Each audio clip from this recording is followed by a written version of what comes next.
Since now that we went through and tightened these all up and got our tensioning for our cables to where it's good, and like I said, I always just kind of run my hand over them, I kind of hear them and see if there's any loose ones.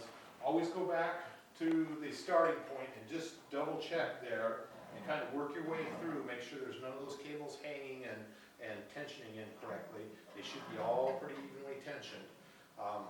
And it will be a little tighter up next to the termination point right at this time.